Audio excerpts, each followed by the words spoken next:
नमः। श्री महावीराय नमः। श्री द्वादशांग श्रुत देव्यै नमः। आचार्य श्री आदि सागर महावीर कीर्ति सन्मति सागर गुरुभ्यो नमो नमः। सत्त्वेषु मैत्रीं गुणेषु प्रमोदं क्लिष्टेषु जीवेषु कृपापरत्वं माध्यस्थभावं विपरीतवृत्तौ सदा ममात्मा विदधातु देव। आज 14वें श्लोक की चर्चा हम लोग करने जा रहे हैं। निषूदतेयो भवदुःखजालं निरीक्षतेयो जगदन्तरालं योऽन्तर्गतो योगी निरीक्षणीय सदेव देवो हृदये ममास्ताम्। यह जो भवदुःख जालम भवदुःख के समूह को निषूदते नष्ट करता है, यह जो जगत के अंतराल को निरीक्षते देखता है, यह जो योग निरीक्षणीय योगियों के द्वारा देखने योग्य है, स वह देवदेवः देवों का देव मम हृदय मेरे हृदय में आस्ताम विराजमान रहे। पहले 3 चरण भगवान की स्तुति में है और अंतिम चरण पिछले पद्य से लिए गए हैं। पहले चरण के द्वारा भगवान की सर्व सौख्यता अथवा वीतरागता, इस गुण की चर्चा हो रही है। भव दुख जालम निषूदते, भगवान कैसे भव दुख जाल के निषूदक है। निषूदक अर्थात अच्छी तरह उच्चाटन करने वाले, नष्ट करने वाले। अब यहां भव दुख का अर्थ हो गया संसार विषयक दुख। संसार विषयक दुख का अर्थ हुआ संसार के जीवों को प्राप्त होने वाले दुख। संसार के जीवों को शारीरिक दुख है, मानसिक दुख है, वाचनिक दुख है, आगंतुक दुख है, कुल 4 प्रकार के दुख हैं।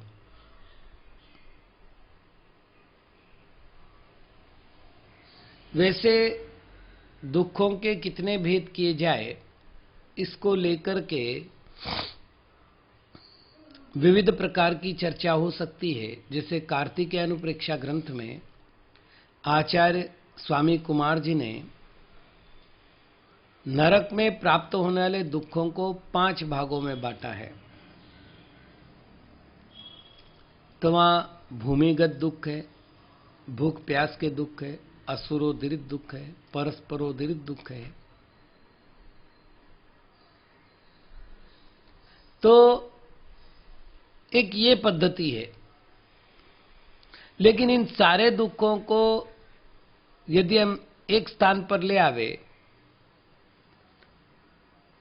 तो हम ये कह सकते हैं कि नारकियों को शारीरिक दुख होता है, चाहे वो भूख प्यास जनित हो या नदी वन आदि संबंधित हो, शारीरिक दुख है। पंडित दौलतराम जी ने मनुष्य पर्याय के दुखों को भी 5 भागों में बांटा है। गर्भावस्था के दुख, जन्म के समय के दुख, और फिर बालकपन, युवावस्था, वृद्धावस्था, इन 3 अवस्थाओं में प्राप्त होने वाले दुख।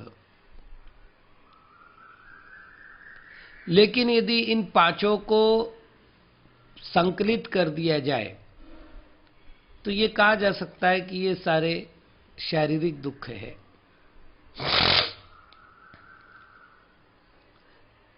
पंडित दौलत राम जी ने तिर्यंच गति के दुखों को जीवों के आधार पर बांटा है। मनुष्य गति के दुख अवस्थाओं के आधार पर बांटा था, नारकियों के दुख को परिस्थिति के आधार पर बांटा है, तिर्यंच गति के जीवों के दुखों को जो बांटा गया उसका आधार बनाया गया जीव व्यवस्था।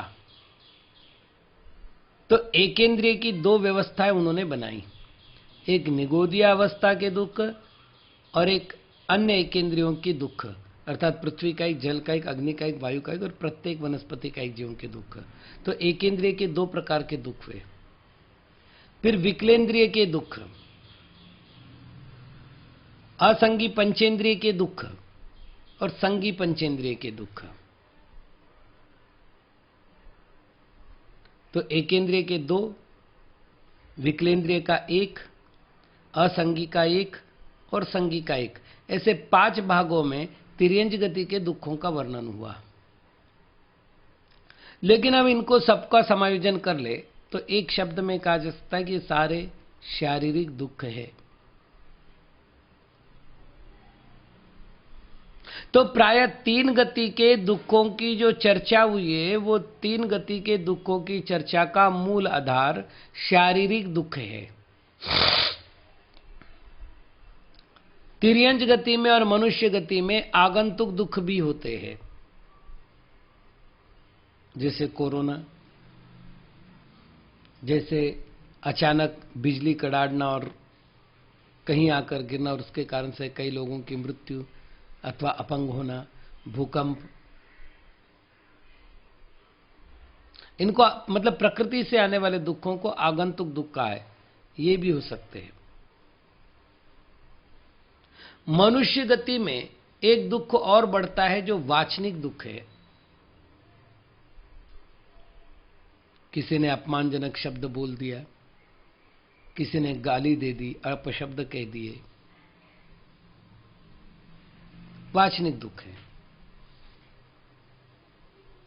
देवों में जब भी दुख की चर्चा आई है, एक महत्वपूर्ण प्रश्न आता है कि देव और दुख,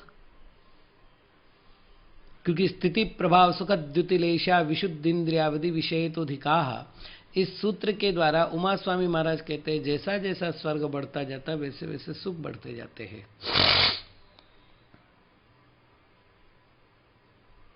और संसार अनुप्रेक्षा का वर्णन करने वाले समस्त आचार्यों ने, चाहे फिर आचार्य श्री कुंद महाराज का बारसानुवेक्षा हो, आचार्य स्वामी कुमार का कार्तिकीय अनुप्रेक्षा हो, या मुनि लक्ष्मी सेन जी का बारसानुवेक्षा हो, या अणुवेक्षा ग्रंथ हो, यहां तक कि प्रथमानुयोग, चरणानुयोग में अन्य अन्य जो ग्रंथ मिलते हैं जिसमें अनुप्रेक्षाओं का वर्णन पाया जाता है, ज्ञानार्णव में स्वतंत्र अधिकार है, मूलाचार में स्वतंत्र अधिकार है, इन सभी जगह देवों में दुख का अस्तित्व स्वीकार किया गया है। तो प्रश्न है, इनको कौन सा दुख होता है? इसके लिए पंडित दौलत राम जी तो कहते हैं विषय चाहदावान लदयो, ये भवंत्रिक का दुख है, सम्यक दर्शन बिन दुख पाए, ये कल्पवासियों का दुख है। तो 2 भागों में दुख बांटा। लेकिन सामान्य रूप से दुख होता है कि मेरे से अधिक वैभव उनके पास है, मेरे से अधिक सुख सुविधाएं उनके पास है, मेरे पास क्यों नहीं है। और इस प्रकार के दुख को मानसिक दुख कहा गया है। सुख की कमी नहीं है, सुख भोगने के लिए जो उपयोग की तन्मयता चाहिए वो उपयोग दूसरों का सुख देख रहा है।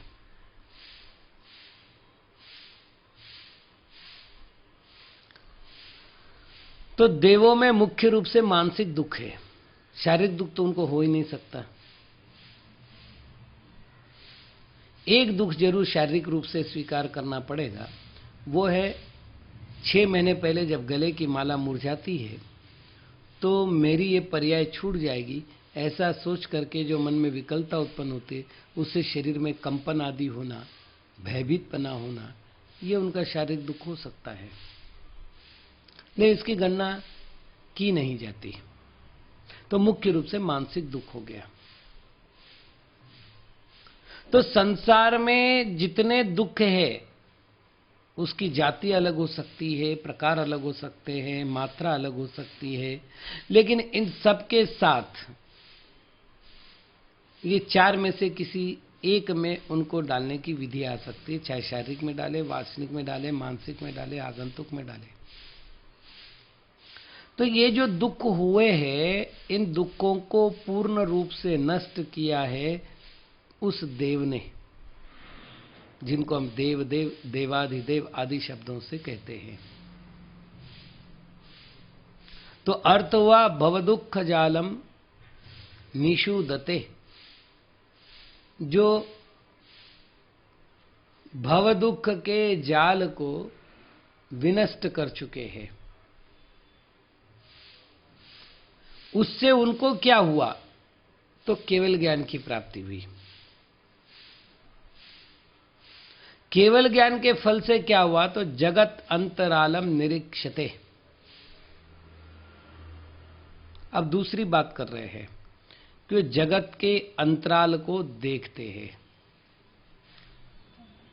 अब इसके हमें 2 अर्थ करने पड़ेंगे। जगत का एक अर्थ होता है लोक, स्पेस, आकाश।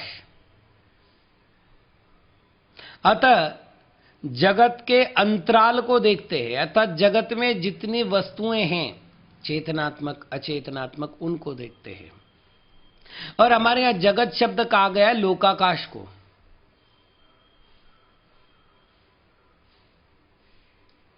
चूंकि भगवान अलोकाकाश को भी देखते हैं, अतः यहां उपलक्षण न्याय से जगत और जगत से परवर्ती अजगत अर्थात अलोकाकाश, इन दोनों में विद्यमान चेतनात्मक अचेतनात्मक, अलोकाकाश में तो अचेतनात्मक आकाश द्रव्य ही है, और लोकाकाश में जीव पुद्गल धर्म अधर्म आकाश काल 6 द्रव्य होने से चेतनात्मक जीव है और 5 अचेतनात्मक द्रव्य है, कुल मिलाकर 6 द्रव्य है। इन सभी के द्रव्य गुण पर्याय को वो देखते हैं। ये अर्थ हुआ जगदंतराल निरीक्षक का।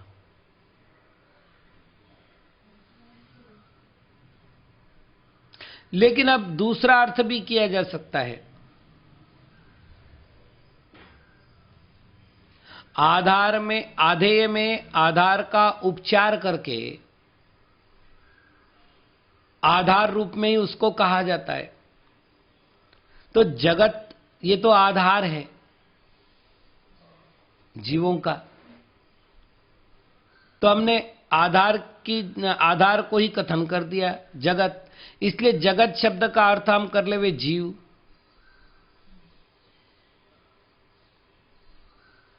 और अंतराल शब्द का अर्थ करें उनके मन में अवस्थित सारी भावनाएं।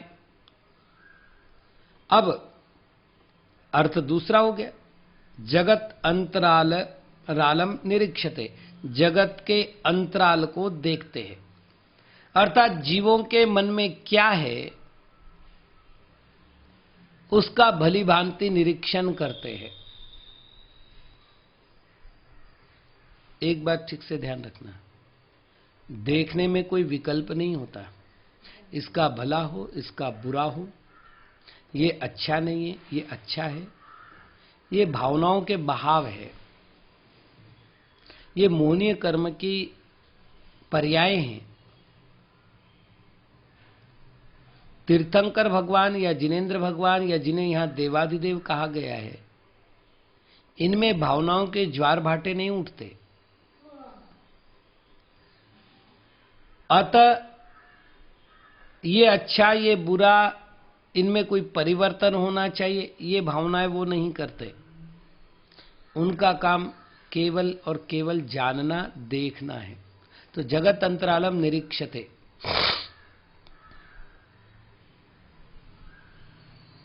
अब एक बात और है, निरीक्षते शब्द का सामान्य अर्थ देखना होता है, लेकिन चूंकि सर्वज्ञ भगवान का ज्ञान और दर्शन ये दोनों उपयोग युगपत प्रवृत्त होता है, अतः हमें यहां निरीक्षते शब्द से जानते ये भी अर्थ करना होगा।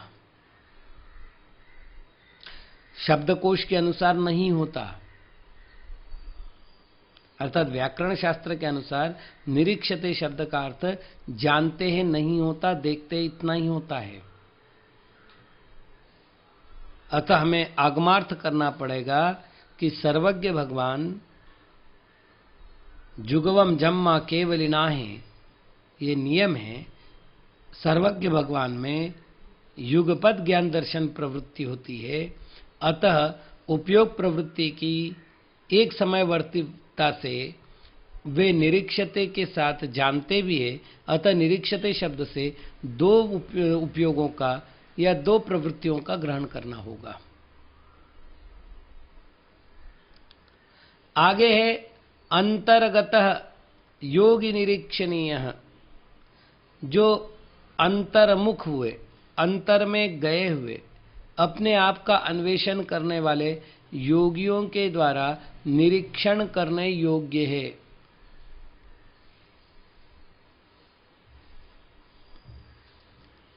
पूरे भारतीय आध्यात्मिक साहित्य का एक ही लक्ष्य रहा है, परमात्मा की खोज। केवल जैन दर्शन ही नहीं कह रहा हूं मैं, भारत में प्रचलित जितने दर्शन हैं उनसे पूछा जाए कि आध्यात्मिक साधना का आपका मूल रहस्य क्या है, तो कहेंगे परमात्मा का अन्वेषण। सभी परमात्मा को पाना चाहते हैं, परमात्मा बनना चाहते हैं, परमात्मा के दर्शन करना चाहते हैं, और इसी भावना को लेकर के सारी साधना पद्धति का विकास हुआ, क्रियाओं का प्रचलन हुआ, और जब क्रियावाद बढ़ गया तो रहस्यवाद आया। एक आपको जानकारी दूं, भारतीय इतिहास में बहुत सी बातें छिपाई गई है। उदाहरण के लिए रहस्यवाद के जनक कौन, तो कहते संत कबीर, जबकि संत कबीर का काल है 15वीं-16वीं शताब्दी का, और हमारे पास 6ठी शताब्दी का ग्रंथ है जिसका नाम है परमात्मा प्रकाश, जिसका नाम है योगसार, जो रहस्य ग्रंथ है। 8वीं शताब्दी का ग्रंथ है मुनि रामसेन जी का पाहुड़ दोहा। और भी बहुत सारे ग्रंथ हैं जिनकी चर्चा कर सकते हैं। अर्थात कबीर से 1000 वर्ष पूर्व रहस्य ग्रंथ लिखे जा चुके थे। अब पढ़ाने के पीछे उद्देश्य क्या है, वो यहां कोई प्रकरण नहीं है। हम केवल ये कह रहे हैं कि रहस्य ग्रंथकारों ने देखा कि मनुष्य क्रियाओं के द्वारा परमात्मा को प्राप्त करना चाहता है। फल तो वो मंदिर जा रहा है, फल तो वो तीर्थ यात्रा कर रहा है। तो रहस्यवादी आचार्यों ने स्पष्ट रूप से क्रियाकांड का विरोध करते हुए आध्यात्मिक बिगुल बजाई। उन्होंने कहा देहम चैत्यालयम प्राहुर, देहम चैत्य तथोच्यते। ये जो शरीर है ये मंदिर है, और उसमें रहने वाली जो आत्मा है वो मूर्ति है, प्रतिमा है, भगवान है। तो बाहर क्यों जाता है? अपने अंतस में अपनी खोज कर।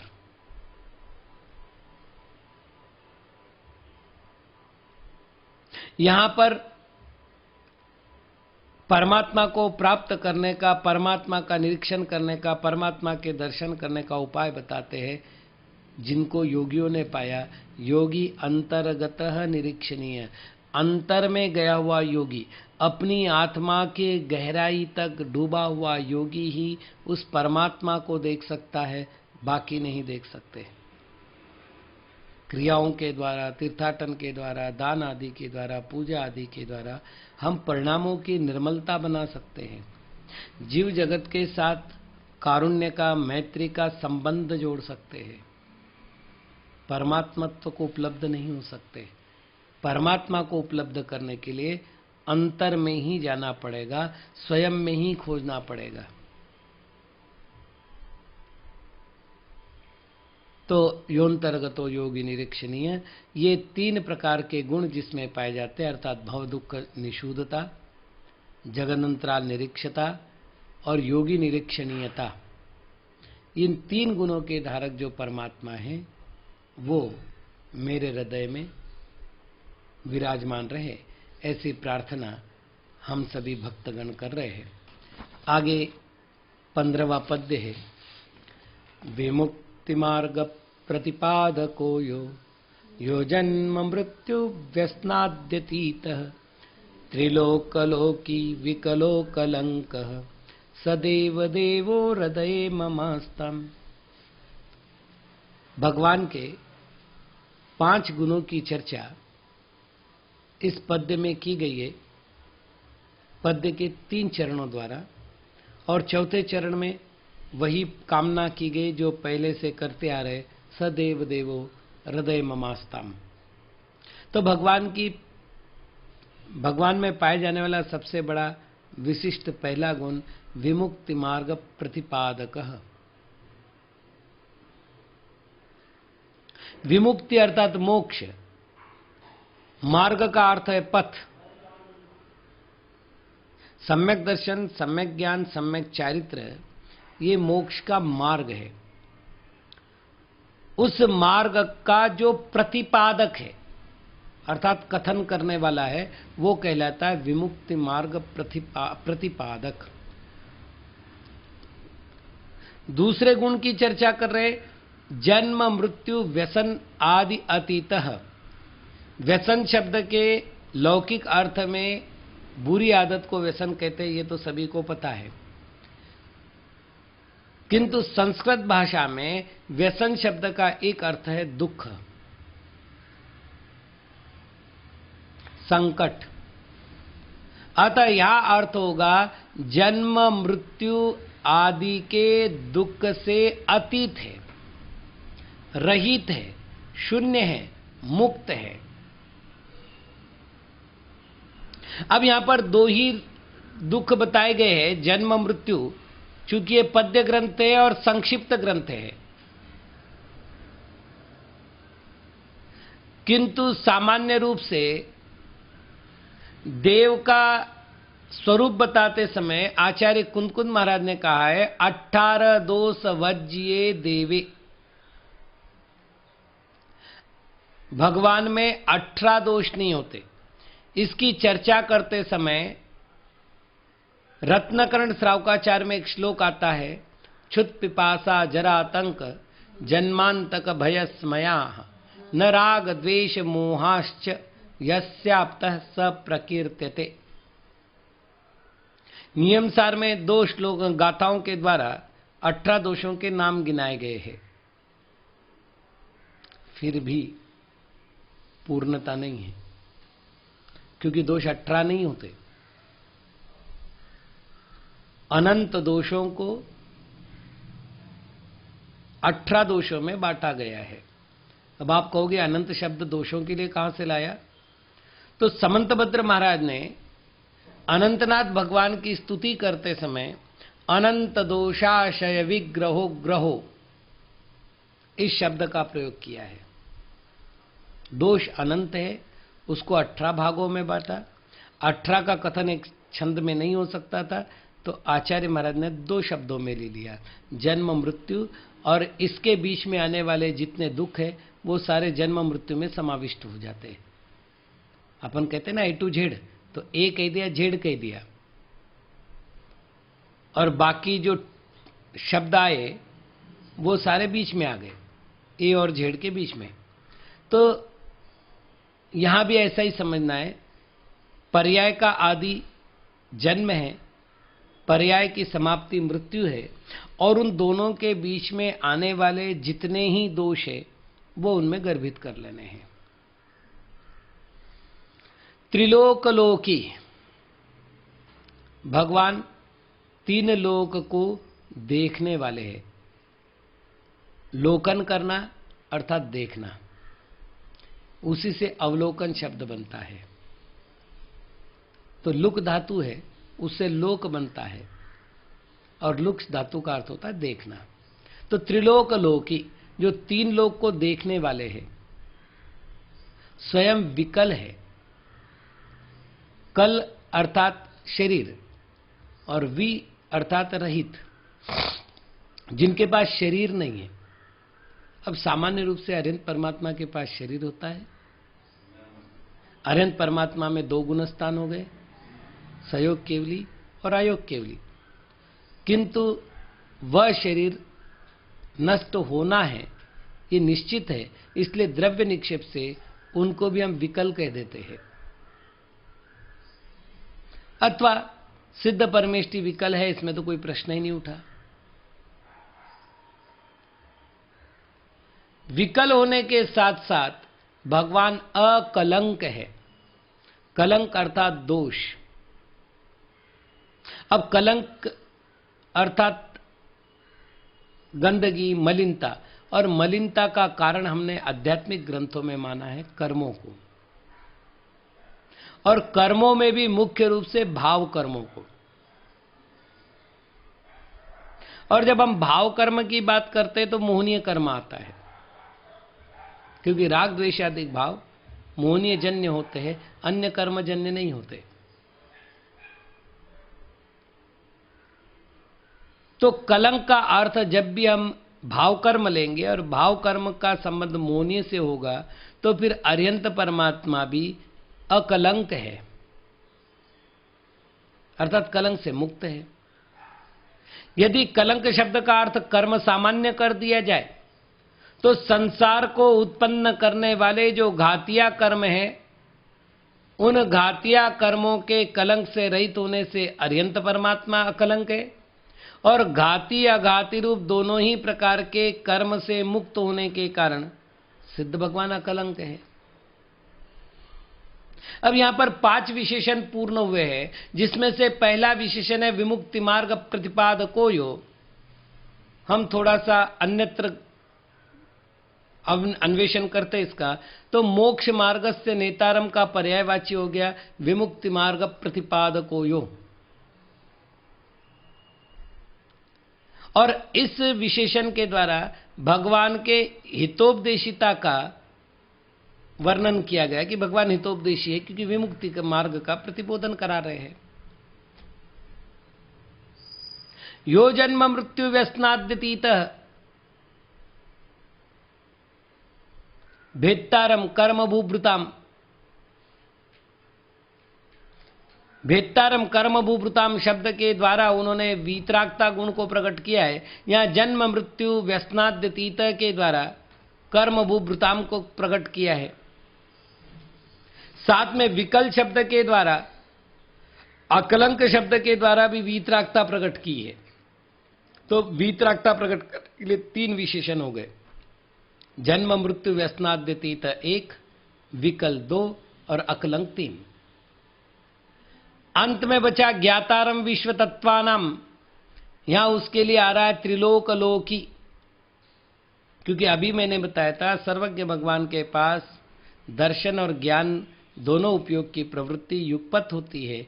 तो 3 लोक को देखते हैं तो 3 लोक को जानते भी है, और 3 लोक को जानते हैं तो 3 लोक के समस्त तत्वों को जानते हैं, और जब 3 लोक के समस्त तत्वों को जानते हैं तो ज्ञातारम विश्व तत्वानाम हो गए, और जो विश्व तत्व की ज्ञाता उनको सर्वज्ञ कहते हैं। तो यहाँ पर भगवान के सर्वज्ञता गुण का कथन किया गया है। तो कुल मिलाकर 5 विशेषणों के द्वारा जो विशिष्ट है, ऐसे देवदेव मम हृदय आस्ताम, ऐसे देवादिदेव मेरे हृदय में विराजमान हो, ऐसी प्रार्थना करते हुए आज हम यहीं विराम लेते हैं। ओम नमः।